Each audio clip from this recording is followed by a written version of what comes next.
Hello বন্ধুরা, আজকে আমি তোমাদের ব্যাংককের ডলফিন শোয়ের অভিজ্ঞতার কথা বলবো। ব্যাংকক সাফারি ওয়ার্ল্ডের ডলফিন শো হচ্ছে বিখ্যাত।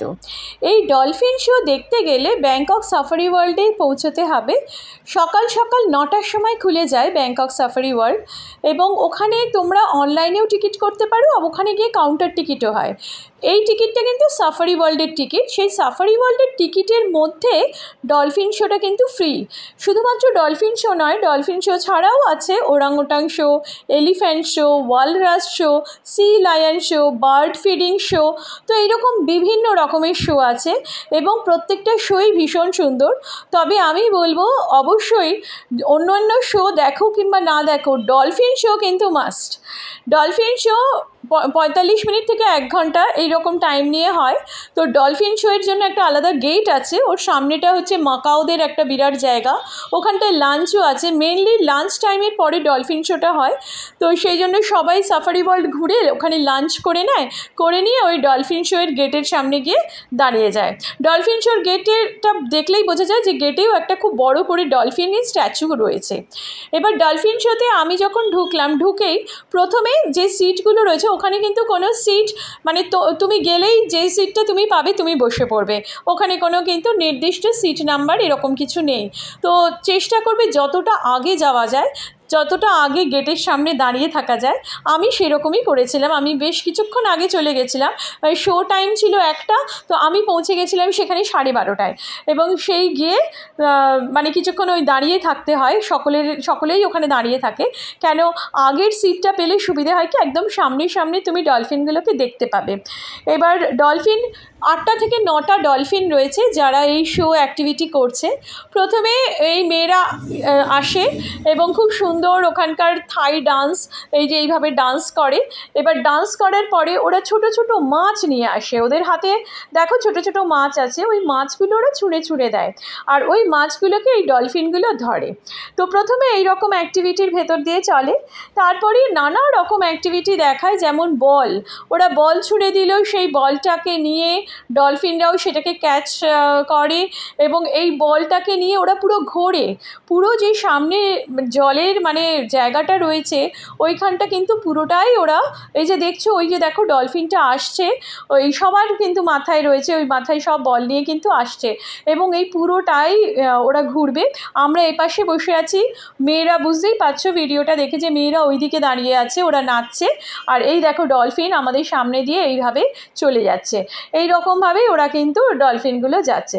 খুব ভালো শোটা দেখা যায়। এবং সবথেকে যেটা হচ্ছে, এখানে এই ডলফিন শো অন্যান্য জায়গায় খুব এক্সপেন্সিভ, এখানে কোনো টিকিট নেই, আলাদা কোনো টিকিট নেই, সাফারি ওয়ার্ল্ডের টিকিটের মধ্যেই হচ্ছে তোমার ডলফিন শো দেখতে পাওয়া যায়। সেই জন্য বললাম ব্যাংকক বেড়াতে গেলে সাফারি ওয়ার্ল্ড হচ্ছে মাস্ট ওয়াচ, আর সাফারি ওয়ার্ল্ডের মধ্যে এই ডলফিন শো হচ্ছে মাস্ট ওয়াচ। আর এইখানেই কিন্তু এরা কোনো রেস্ট নেয় না, মানে একটার পর একটা ডলফিনরা অ্যাক্টিভিটি দেখিয়ে যায়। এবার এই দেখো ওরা যেই অ্যাক্টিভিটি দেখায় না, তারপরেই ডলফিনদের একটু মাছ খাইয়ে দেয়। ছোটো ছোটো মাছ আছে যেটা ডলফিনরা খেতে ভালোবাসে, সেই ডলফিনদের সেই মাছগুলো খাইয়ে দেওয়া হয়। এরপরে দেখো এরকম রিং দেখাবে ওরা, এই যে রিংগুলো দেখো দেখাচ্ছে কিভাবে, এই রিংগুলো কিন্তু ডলফিনগুলো তুলবে। এই যে এইবার দেখো, মানে ওদের অ্যাকশান দেখতে দেখতে তুমি বিমোহিত হয়ে যাবে। দেখো ডলফিনরা কীভাবে রিংটা নিয়ে খেলা করছে। এই যে ট্রেনিং, অসাধারণ এইটা ট্রেনিং। কেন, আমরা জানি ডলফিন তো দেখো ডলফিন তো সব জায়গাতেই পাওয়া যায়, সমুদ্রে তো ডলফিন রয়েইছে, কিন্তু এই যে ডলফিনদের নিয়ে এসে এইভাবে ট্রেনিং দেওয়া এবং ডলফিনরা এত সুন্দরভাবে পারফর্ম করছে, এইটা একটা দেখার জায়গা, একটা বিরাট দেখার বিষয়। ইন্ডিয়াতে ডলফিন আছে এই সমুদ্রে, কিন্তু এখনও সেইভাবে ডলফিনকে নিয়ে এসে ট্রেনিংটা দিতে পারে না, সেই ইনফ্রাস্ট্রাকচারটা ইন্ডিয়াতে নেই, তাই আমাদের এই বাইরে গিয়েই দেখতে হয়। আচ্ছা, এরপরে যেমন ওরা না জলে ঝাঁপও মারবে, এবার ডলফিন কিন্তু ওদের তুলে নিয়ে যাবে। এবং শুধু তাই না, একটাই দেখবে ডলফিন বিশাল একটা লম্বা জাম্প করবে, মানে ডলফিন যে অত উঁচুতে লাফাতে পারে, মানে ওটা একটা দেখার ব্যাপার। মানে তোমার এই ডলফিনদের অ্যাক্টিভিটি দেখতে দেখতে মনে হবে যেন তুমি কোন একটা স্বপ্ন স্বপ্ন রাজ্যে রয়েছো, যেখানে রয়েছে শুধু তুমি আর ডলফিন। তো এই দেখো ডলফিনরা বল নিয়ে কিভাবে খেলছে, মানে এই যে এক একটা ডলফিন এক একটা কালারফুল বল নিয়ে, দেখো ডলফিনের যে নোজ আছে ওই নোজের ওপর ওরা বলটা রেখে সুন্দর করে ব্যালেন্স করে ওরা কিন্তু সাঁতার কাটতে কাটতে খেলা দেখাচ্ছে। আবার মাঝে মাঝে এই ডলফিনটা কি করছে, লাফিয়ে একদম আমাদের সামনে, এই দেখো ডলফিনের জাম্প, কীভাবে ডলফিন মানে একদম হাই জাম্প যাকে বলে, বিশাল একটা হাই জাম্প। মানে আমি সেভাবে মানে ক্যামেরা রেডি করে ছবি তুলতেই পারিনি, ছবি তুলতে তুলতেই ডলফিনের জাম্প দেওয়া হয়ে গেল।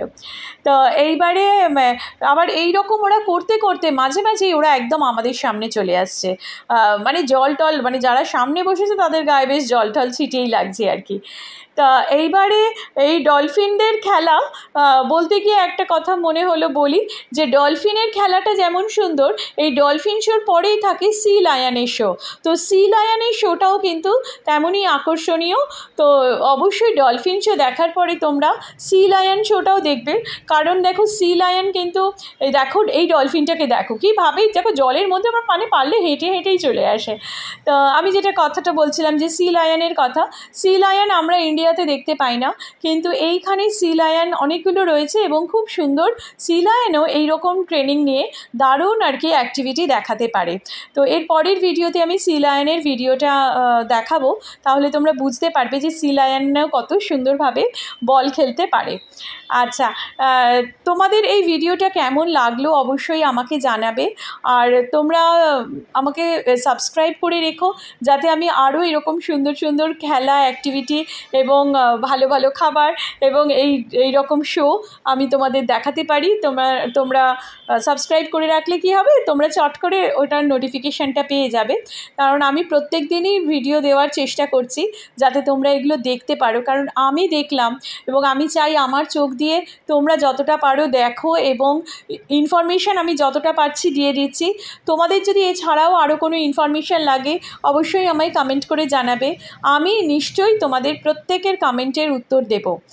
আচ্ছা, এরপর ডলফিন শোর আর একটা ব্যাপার হচ্ছে, এই ডলফিনটা যখন এইরকমভাবে খেলা দেখালো, এই যে দেখো এই ছেলেটি, এই যে একদম এই ডলফিন ওকে নিয়ে না, এরপর ঘুরতে ঘুরতে আবার ওর পিঠে পুরো মানে চড়ে নেবে, ওর পিঠে চড়ে পুরো আর কি খুব সুন্দরভাবে ওরা ওই মুভ করবে, এইভাবেই এরমভাবে মুভ করতে থাকবে। তো এইভাবে ডলফিনদের এই খেলা হয়ে যাওয়ার পরে ওরা একটা অফার দেয় যে তুমি ডলফিনের সাথে ছবিও তুলতে পারো। ডলফিনগুলোকে নিয়ে ছবি তুলতে গেলে 500 ভাট নেবে, মানে ওটা অ্যাকচুয়ালি আমি যেটা বলছি এটা 2025-এর মানে প্রাইসটা বলছি, এরপর কীভাবে কী বাড়বে আমি সেটা জানি না। যাই হোক, মোটামুটি ওই 400 থেকে 500 ভাটের মতন ওরা নেয়। ভাট হচ্ছে থাইল্যান্ডের কারেন্সি। তো এই টাকাটা নিয়ে ওরা কি করছে, তোমরা ওই ডলফিনের সাথে নানা রকমভাবে ভিডিও এবং এমনি স্টিল ফটোগ্রাফি করতে পারো। সেটা বেশ ভালোই লাগে আর কি। আমি দেখলাম ডলফিনের সাথে বসে গায়ে হাত দিয়ে ছবি তোলা যায় এবং সেটা ওরা অ্যালাউ করে, ওই টাকার বিনিময়ে ওরা ওটা অ্যালাউ করে। শুধুমাত্র ডলফিন না, এখানে যে শোগুলো হচ্ছে, যেমন আর একটা শো দেখলাম ওরাং উটানের, ওখানেও তাই, ওই টাকা নিয়ে তোমরা ওই ওরাং উটানের সাথে ছবি তুলতে পারো। শুধু এলিফ্যান্ট শোতেই দেখলাম যে টাকা ছাড়াই তুমি এলিফ্যান্টের সাথে ফটো তুলতে পারো। এলিফ্যান্ট শোটা ওই রকমই। আমার আর একটা ভিডিওতে এলিফ্যান্ট শোর ডিটেলস দেওয়া আছে, সেটা তোমরা দেখতেই পাবে। আর আমি যেহেতু ক্রিসমাসের সময় গিয়েছিলাম, তো ওই জন্য ওরা আর কি এইভাবে ক্রিসমাসের ডান্স কিংবা তবে দেখাচ্ছিল, বাট ওরা যেটা বলছে যে ওরা সবসময়ই কিন্তু ডলফিন শোয়ের সাথে একটু ডান্স ওরা দেখায়, কারণ সেইটুকুনি সময় ডলফিনকে দেওয়া হয় যাতে ডলফিন একটু রেস্ট নেয়, আর আমাদেরও একটা এন্টারটেনমেন্ট, যে আমাদেরও ওটা ভালো লাগে।